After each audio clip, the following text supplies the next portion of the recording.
Assalamualaikum warahmatullahi wabarakatuh. Waalaikumsalam. Waalaikumsalam warahmatullahi wabarakatuh. Selamat pagi, salam sejahtera untuk kita semuanya. Teman-teman, pada kesempatan ini adalah hari yang menyenangkan, pendidikan kewarganegaraan pertemuan ketiga. Sesudah teman-teman tadi melihat konten saya tentang nasionalisme dan identitas nasional, pasti ada beberapa pertanyaan, meskipun pada penugasan, yaitu silahkan membuat komentar, itu sangat beragam. Kita menindaklanjuti dari konten tersebut dengan menghadirkan tema makanan dan godaan nasionalisme. Jadi kita akan mengupas lebih detail lagi yang dihubungkan dengan makanan. Bagaimana makanan dan nasionalisme.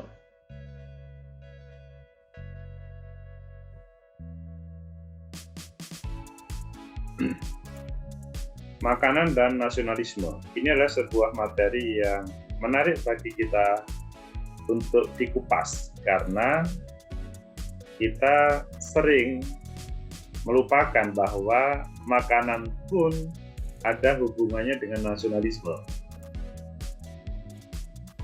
Ini adalah awal kita membahasnya di konten. Substansinya di nasionalisme, budaya bangsa, dan identitas nasional. Sehingga ketika menampilkan makanan, bisa menjadi budaya, bisa menjadi identitas nasional. Ini adalah juga tadi sempat kita bahas panjang lebar.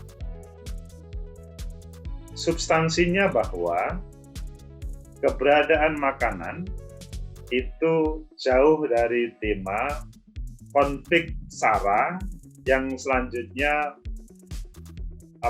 memberikan catatan negatif tentang nasionalisme. Ini terkait dengan apa yang kita bahas tadi, tetapi yang menjadi titik poin yang disampaikan Kenichi Omai, bahwa ada sebuah ramalan nasionalisme itu akan hancur karena ada 4 hal: informasi, ideologi, investasi, dan infansi.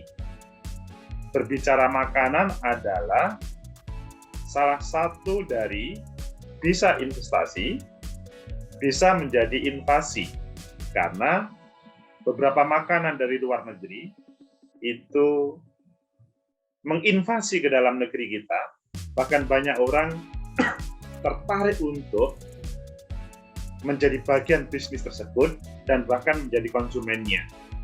Terkait dengan investasi, mungkin apa yang kita tampilkan makanan dihubungkan dengan budaya bangsa atau identitas nasional, selanjutnya bisa menjadi investasi.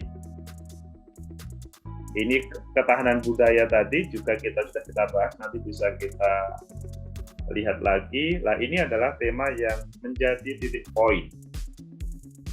Berbagai makanan ini mungkin teman-teman sudah pernah merasakan, bahkan sudah pernah membuat.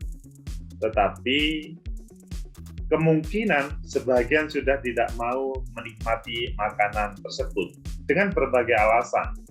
Misalkan, oh ini kan makanan orang-orang desa, Pak. Oh ini kan makanan generasi nenek moyang atau bapak ibu saya, Pak. Saya harus berbeda.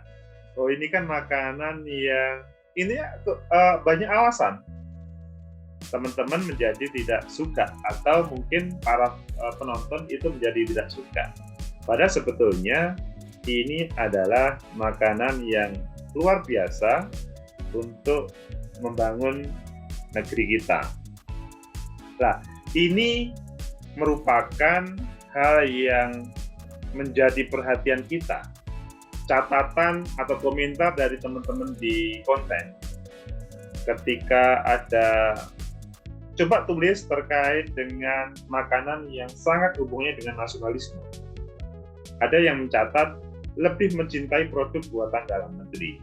Kalimat ini betul, tetapi belum menampilkan apa yang dimaksud produk buatan dalam negeri. Apakah yang membuat orang dalam negeri, misalkan Inge atau Dinda atau Nada atau bagaimana? Atau mungkin lebih mencintai produk buatan dalam negeri itu maksudnya dia sama sekali tidak ada hubungannya dengan berbagai bahan dari luar negeri, apapun itu. Kemudian ada yang menjawab juga mencintai produk dalam negeri, menonton film sejarah, berkunjung ke tempat sejarah. Ini juga jawaban yang sifatnya masih umum, belum ke poinnya.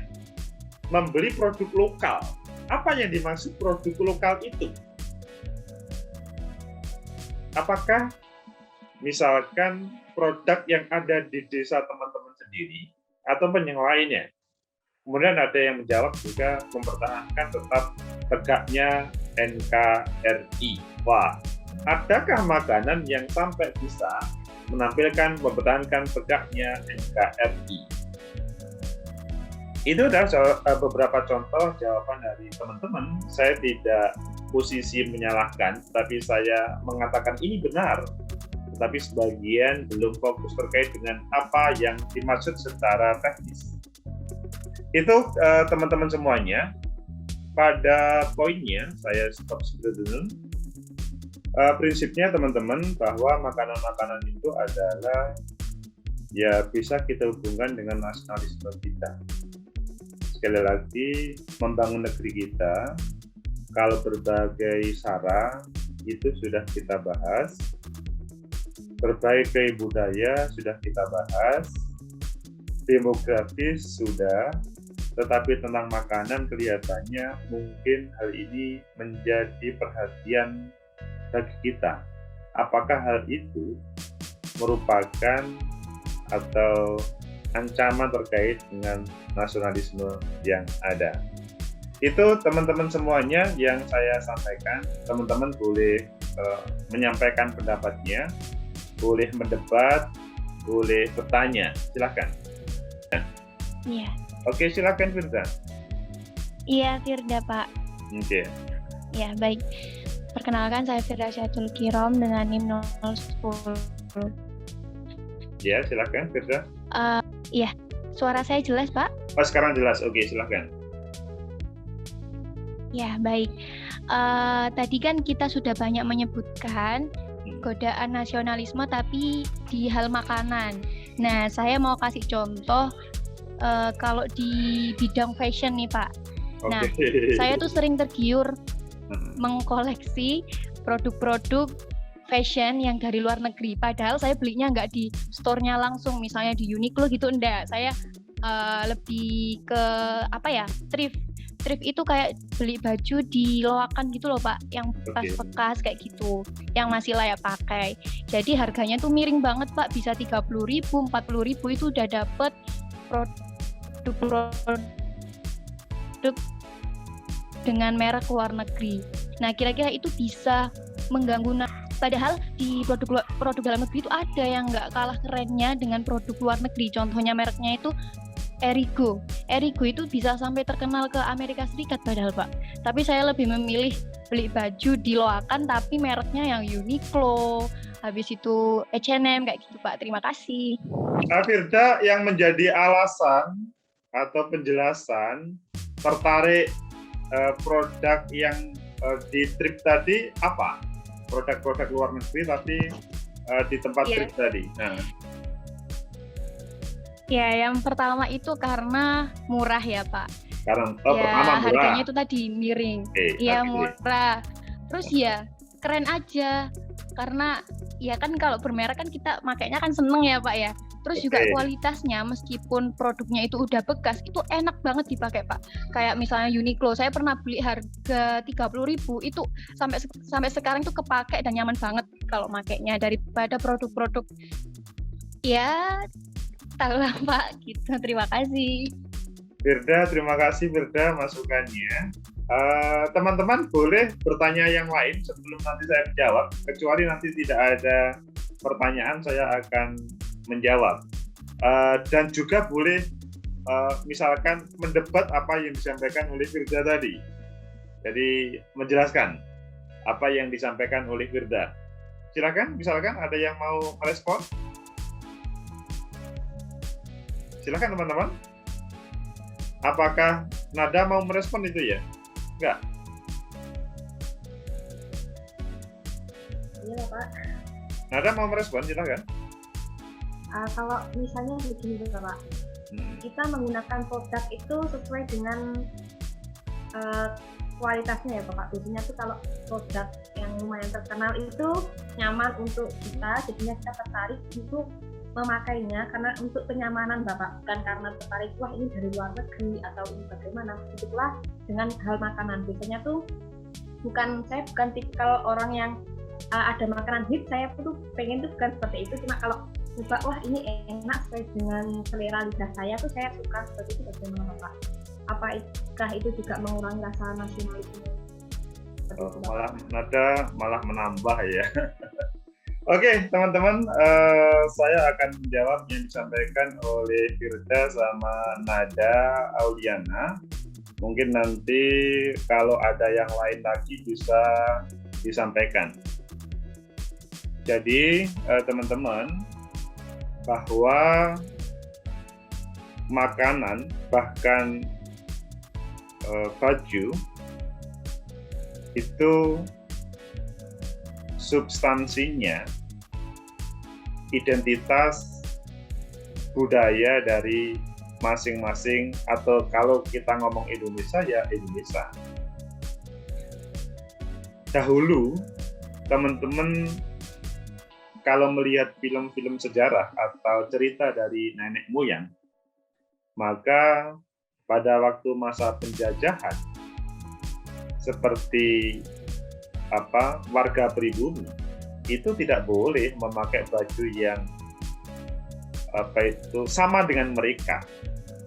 Bahkan kalau dalam suasana penjajahan Jepang, masyarakat kita identik dengan pakai baju goni. Goni itu karung.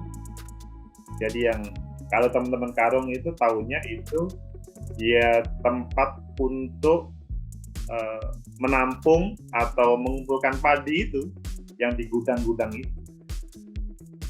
Mengapa itu terjadi? Karena ya kita adalah orang yang dijajah tidak layak untuk memakai itu. Begitu juga terkait dengan makanan. Makanan pada dasarnya ya setiap nation itu pasti mempunyai identitas makanan. Bangsa Indonesia juga punya itu, bahkan berbagai lokal itu mempunyai. Tetapi ada pertanyaan dari Frida dan Aulia tadi. Apakah hal itu misalkan, Pak, kalau pakai baju luar negeri itu asik loh Pak, lebih murah dan lebih nyaman dipakai dan lebih bertahan lama. Begitu juga makanannya. Apakah hal itu tidak mengganggu nasionalisme? Maka jawabannya adalah kalau kita pada saat di dalam suasana globalisasi, teman-teman pasti mendapat banyak godaan lebih dibanding dengan pertanyaan tadi. Sekarang di negeri kita, itu semua makanan itu ada. Semua merek baju itu ada. Bahkan cukup ngeklik dari handphone teman-teman, itu semua bisa pesan. Di mana posisi nasionalisme kita, Pak? Disitulah yang saya katakan, makanan dan godaan nasionalisme.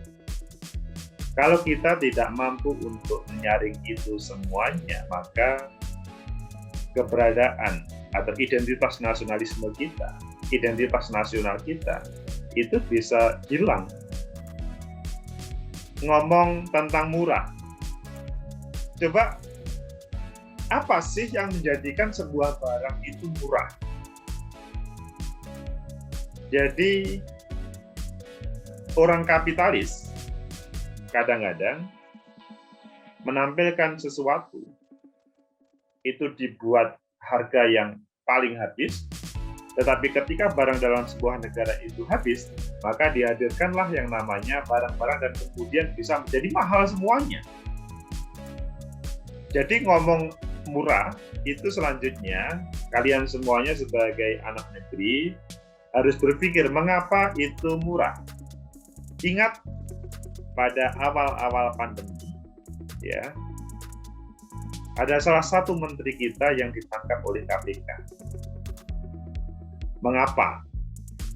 Karena dia bermain impor benih lobster dari luar negeri. Impor atau ekspor, intinya bahwa dia memainkan berbagai yang ada di dalam negeri ataupun luar negeri. Pada waktu sekitar 10 tahun yang lalu, salah satu partai, maksudnya ketua partai, itu juga dijerat oleh KPK karena dia impor daging sapi. Emangnya di Indonesia tidak ada daging sapi sampai impor? Teman-teman ini yang di kelas ini yang dari desa, apakah memang setiap hari teman-teman yang ada di desa itu makanan sapi, daging sapi semuanya, dan sampai kemudian sapinya habis? Kan tidak. Yang terjadi adalah berusaha impor. Komentarnya sapi di Australia, itu lebih murah. Kemudian ditelusuri, mengapa lebih murah? Karena ya memang sapi di sana disubsidi, pajak tidak ada, sehingga kemudian barangnya diimpor sini menjadi murah. Yang akhirnya yang hancur adalah sapi yang ada dalam negeri.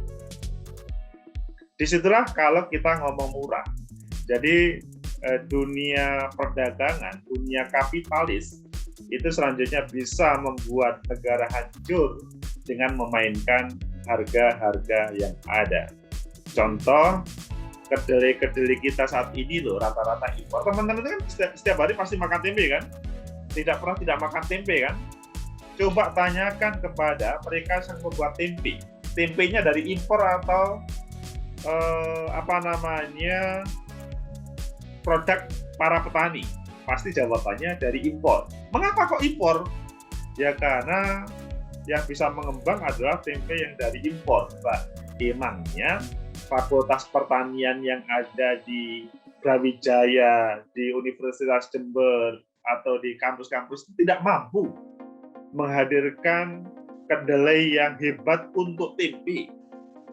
Kalau misalkan begitu. Jadi kan sebetulnya bagaimana perguruan tinggi selanjutnya bisa berkembang dengan tantangan itu. Yang kedua, Pak, pakai baju atau makanan dari luar negeri itu lebih nyaman loh, Pak. Maksudnya lebih nyaman itu gimana? Lebih enak, Pak, daripada dalam negeri. Ini adalah sebuah godaan bagi kita bersama terkait rasa lidah kita atau rasa tubuh kita memakainya. Enak itu relatif, nyaman itu relatif. Kalau kita orang Surabaya, tetapi pas ada acara di Batu, maka di Batu itu adalah hawa yang dingin, menyenangkan. Tetapi kalau kita atau di Bromo lah, bukan Batu, di Bromo itu dingin, menyenangkan. Tetapi kalau kita disuruh hidup di Bromo selama 5 tahun, mungkin kita tidak mau. Tapi kalau hanya 1-2 hari, oke. Karena ya nikmatnya sesaat itu tadi. Itu akhirnya kemudian berbicara nyaman, enak itu ya relatif. Enak menurut Anda, menurut Firda mungkin beda dengan Dava, Alvin, atau Rizka, atau yang lainnya. Selanjutnya, apa tadi yang belum saya jawab? Firda, apa yang belum saya jawab?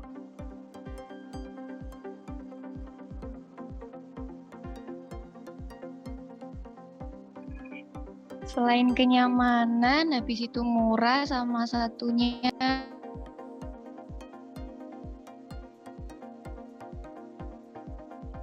sudah Pak.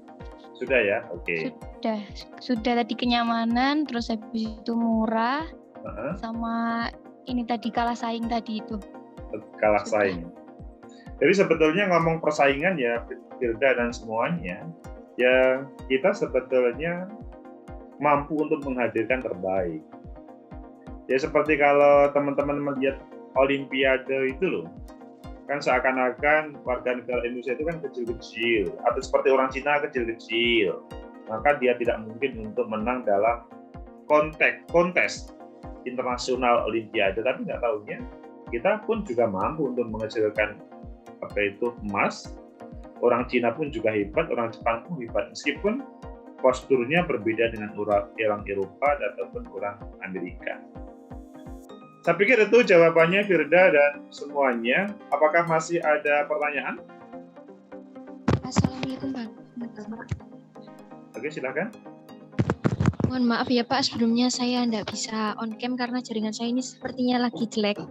Oke, ya silakan Ya, Nawin. Baik, terima kasih. Sebelumnya mohon maaf ya Pak, ini suasananya kurang kondusif. Mungkin bila mendengarkan suara-suara yang lain ya Pak. Oke, pokoknya tidak ada yang membahayakan suaranya. Ya Pak, insya Allah aman. Baik Pak, perkenalkan nama saya Alvin Nuraini dengan NIM 015. Mohon izin bertanya, sebuah makanan itu dikatakan mengganggu atau sebagai ancaman nasionalisme jika bagaimana Pak? Lalu bagaimana cara kita melestarikan makanan tradisional di tengah globalisasi yang selalu membawa nafas baru yang membuat kita terus ingin mencoba-coba ya Pak? Terima kasih. Alvin, bagaimana makanan itu adalah akan mengancam nasionalisme kita. Teman-teman tadi kan sudah kita sampaikan dalam konten pertama sebelum kita masuk kuliah, begitu pada awal tadi. Intinya berbicara nasionalisme itu dasarnya adalah apa yang ada hubungannya dengan identitas nasional, identitas kebangsaan kita. Jadi kalau hal itu menjadikan kita kehilangan identitas nasional dan kebangsaan kita, tidak cukup secara simbolik, tetapi substantif, maka hal itu akan mengancam terkait dengan identitas nasional kita. Bisa-bisa kita merasa, oh saya kan makanannya sudah begini, maka saya sudah bukan warga negara Indonesia dan lain sebagainya. Mungkin ada yang sedang menonton ini juga akan bertanya, misalkan akan protes, masa sih makanan dihubungkan dengan nasionalisme? Itu sangat mungkin terjadi. Padahal sekali lagi, keberadaan identitas nasional, ada tema SARA, ada tema demografis, ada tema politik, salah satunya terkait dengan makanan. Bagaimanapun, jangan sampai produk-produk milik kita itu hak patennya dimiliki oleh warga negara yang lain. Kan sempat ya, pada beberapa tahun yang lalu kita pernah mendengar tempe itu hak patennya sudah Jepang. Itu kan membahayakan. Jelas itu makanan orang-orang Indonesia, gara-gara ada orang Indonesia salah satu membuat bisnis di Jepang, selanjutnya hak patennya di sana. Kalau itu terjadi kan bisa-bisa kita harus beli royalti ke Jepang untuk makan tempe saja. Itu membahayakan. Begitu juga pernah pada beberapa tahun yang lalu salah satu budaya di Indonesia, Riok Ponorogo, hak patennya akan diakui sebagai budaya Malaysia. Itu sampai ramai pada waktu itu. Sampai terjadi semacam pertarungan, perebutan budaya Riok itu. Ya sebetulnya yang terjadi adalah ada sebagian warga Ponorogo yang bekerja di Malaysia, selanjutnya sebagian menjadi warga negara Malaysia, dan yang terjadi adalah mereka tetap mengembangkan kebudayaan seni tari reog itu. Yang terjadi di sana adalah ada yang usil, hal itu selanjutnya dipatenkan sebagai budaya Malaysia. Nah, itu adalah salah satu contoh yang menjadi jawaban Alvin. Yang kedua, gimana tadi Alvin jawab pertanyaannya? Yang kedua itu lalu bagaimana cara kita melestarikan makanan tradisional di tengah globalisasi yang membawa nafas baru sehingga kita tertarik untuk mencoba-coba, Pak. Itulah yang menjadi PR bagi kita bersama. Kalau bukan kita bersama yang menjadi terdepan untuk menjaga berbagai makanan, siapa lagi? Kalau di dalam konten awal tadi saya menampilkan ada sebagian dari generasi muda yang lebih suka makan itu di KFC. Padahal di KFC itu makan di sana mungkin ayamnya itu ayam horn itu harganya 20, 25. Padahal kalau di luar itu hanya 15, 10. Atau bahkan di penyetan itu hanya 5.000 kan gitu. Ada yang 3.000. Tapi teman-teman bangga dengan makan di KFC. Teman-teman makan bukan membeli makan, tapi membeli tempat atau membeli brand terkait dengan KFC itu sendiri. Itulah Alvin dan semuanya, mulai dari kita, harus kita mulai terkait dengan bagaimana mempertahankan nasionalisme kita dari makanan itu. Boleh kita makanan yang dari luar itu bukan dilarang, tetapi bahwa jangan sampai itu menghilangkan identitas nasional kita.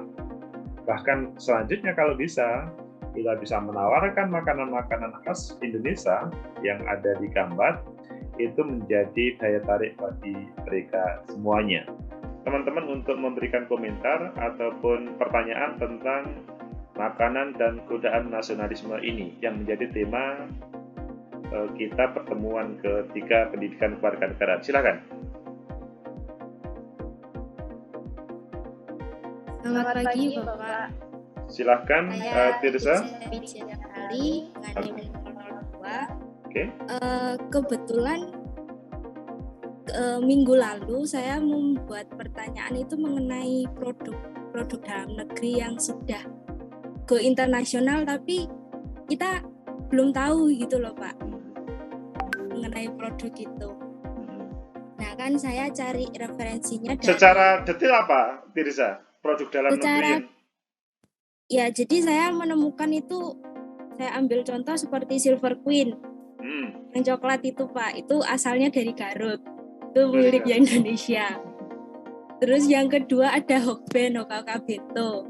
Mungkin orang berpikir itu dari Jepang, tapi itu aslinya itu dari Indonesia juga Pak. Nah, waktu saya cari referensi dari Google, juga dari IG, nah waktu di IG itu ada yang berkomentar tuh seperti ini Pak. Kurang lebih intinya seperti ini.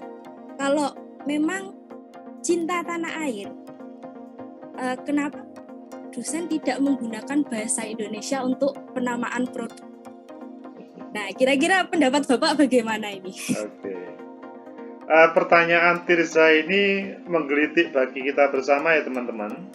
Jadi berbicara Hoka Bento, saya juga belum mendetil, tetapi Tirza mengatakan itu produk dalam negeri.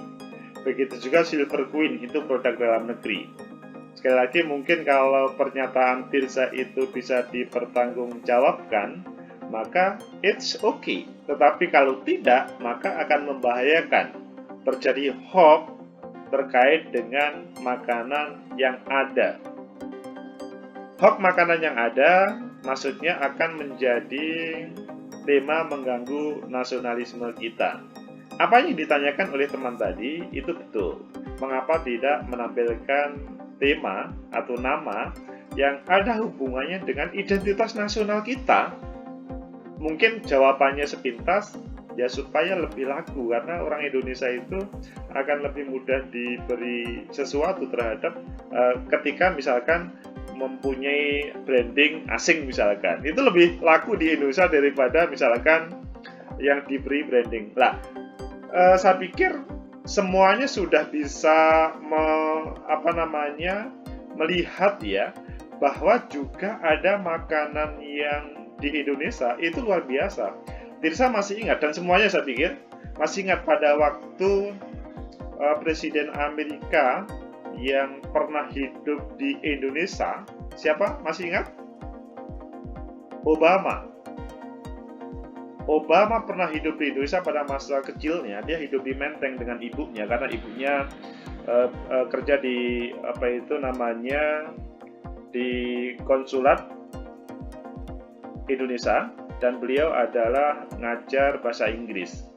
Yang ingin saya ceritakan adalah Obama kecil sangat suka bakso. Pada waktu beliau dilantik pertama kali dan ditanya apa yang rasa kangen tentang Indonesia, saya suka bakso. Padahal hal itu namanya sangat lokalistik, maksudnya tidak ada di tempat lain misalkan. Itu sangat Indonesia. Dan mungkin teman-teman pada ruangan ini kalau ngomong bakso, ya bakso itu mungkin identik dengan bakso Malang, bakso Solo, ya kan?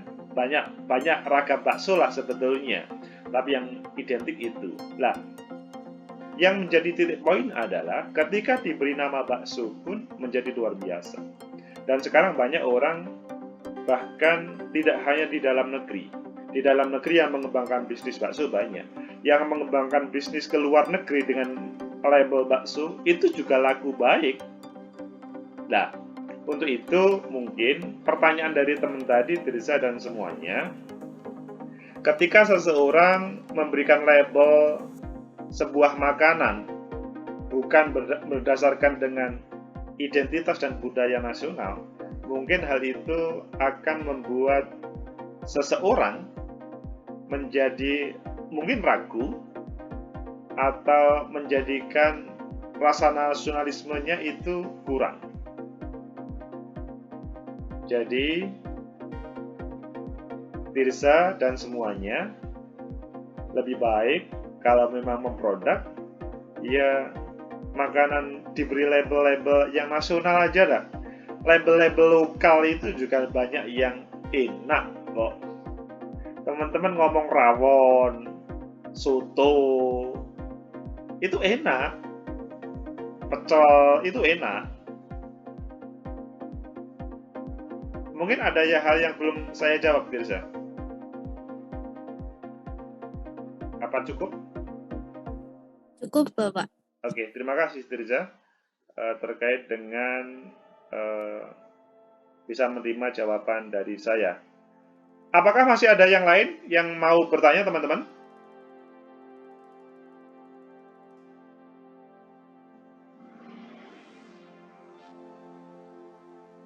Baik, sekali lagi kalau sudah tidak ada maka kita cukupi pertemuan ini. Tapi kalau tidak masih ada, saya sampaikan. Silakan. Permisi, Bapak. Silakan. Ini siapa ya? Iya. Permisi, apakah suara saya terdengar? Oke. Silakan Amel. Ya. Mohon maaf sebelumnya, pertanyaan saya ini di luar topik. Apakah boleh, Pak? Lebih baik untuk pertama tentang makanan dan godaan nasionalisme.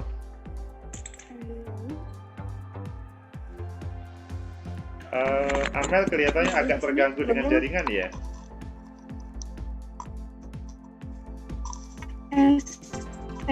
Apakah suara saya terdengar? Terdengar tetapi agak putus-putus, Amel. Saya izin off cam ya Bapak, mungkin karena on cam. Oke, silakan. Tes. Oke. Ya, baiklah.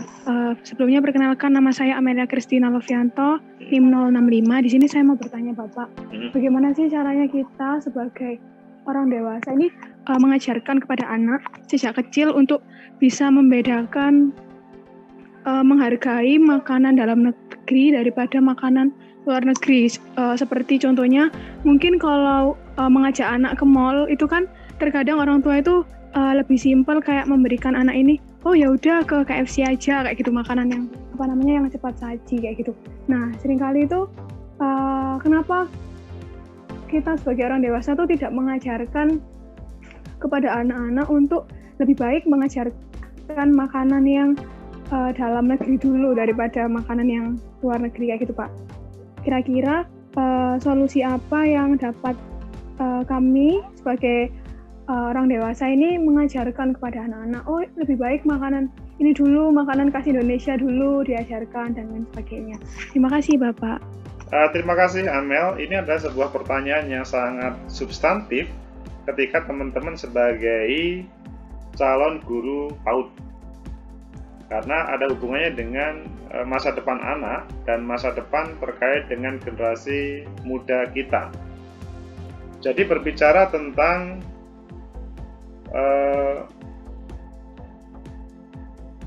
identitas nasional, nasionalisme,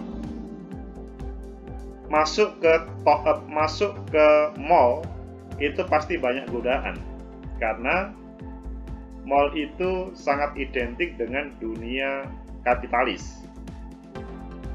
Maksudnya dunia kapitalis di situ maksudnya adalah dunia perdagangan, dunia modal. Dan sedikit banyak pasti produk-produk luar negeri, bukan di dalam negeri, itu muncul di mall tersebut. Maka caranya supaya anak kita, generasi kita, tidak bias nantinya, yaitu coba sebagai ibu, sebagai kakak, mampu nggak mereka itu diberi bekal bahwa di mall itu, atau bahkan sebagai calon guru memberikan sebuah didikan terhadap mereka. Tetapi sebelumnya sudah ada, misalkan begini, sebelum di mall sudah menemukan fried chicken, tapi mereknya bukan Kentucky Fried Chicken, yang harganya 3.000, 5.000, maksimal 10.000. Coba dibelikan yang fried chicken yang 10.000 dan selanjutnya dibandingkan dengan KFC yang 10.000 juga. Tentunya harga di KFC kan paling nggak 20.000, 25.000 kan. Kemudian coba menyampaikan, nak, kamu suka yang mana? Pasti jawabannya sangat beragam. Salah satunya, sebelum lanjut, hal itu ketika makan, coba pada waktu di rumah. Maka jawabannya anak, enak semuanya. Misalkan begitu. Kalau enak semuanya, kemudian Amel ataupun yang lain menjelaskan, apa itu? Nah, ini harganya 10.000. Ini produk dalam negeri. Ini KFC 20.000 atau 25.000. Ini produk dari begini. Itu kan langsung kemudian anak, loh, tapi tempatnya enak ma atau kak, enak di mall tersebut dan bagus tempatnya. Jadi yang menjadi perhatian adalah kita itu membeli makanan atau membeli tempat.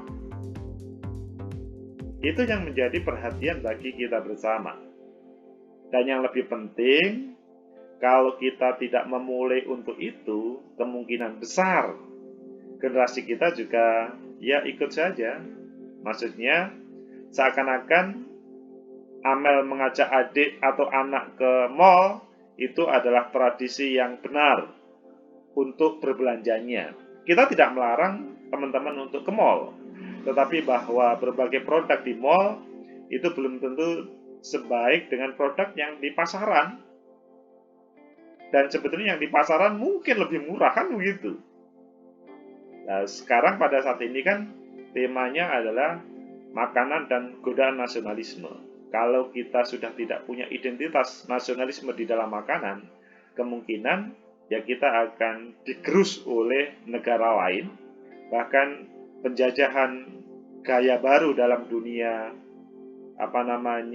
makanan itu hadir. Kalau dahulu kita ngomong penjajahan itu kan dengan mengangkat senjata, dan selanjutnya warga negara Indonesia mengirim rempah-rempah ke Belanda ataupun Eropa. Sekarang bukan. Sekarang dengan cara pelan tapi pasti kita kemudian terjajah. Seperti yang saya ceritakan kemarin loh, kita itu kan mungkin di sini paling banyak memakai handphone Cina ya. Itu kan sebetulnya kita dijajah oleh Cina itu sendiri. Meskipun Cina mengatakan kita tidak menjajah, tapi kan Amel membeli handphone 2,5 juta. Itu uangnya kan ke Cina. Kemudian Kinanti membeli handphone harganya 5 juta. Itu kan ke Cina juga, kalau handphonenya Cina. Begitu juga lain sebagainya. Yang menjadi semangat kita bagaimana? Masa sih teman-teman yang di prodi elektronik ataupun di teknik itu nggak mampu untuk menghadirkan hal seperti itu gitu loh. Sehingga sebetulnya kalau bisa, baik saya pikir cukup pertemuan kita. Terima kasih teman-teman, semangat, semoga sehat semuanya sehingga bisa mencapai cita-cita dengan pendidikan keluarga negaraan ini. Assalamualaikum warahmatullahi wabarakatuh. Waalaikumsalam warahmatullahi wabarakatuh. Terima kasih Bapak. Sama-sama.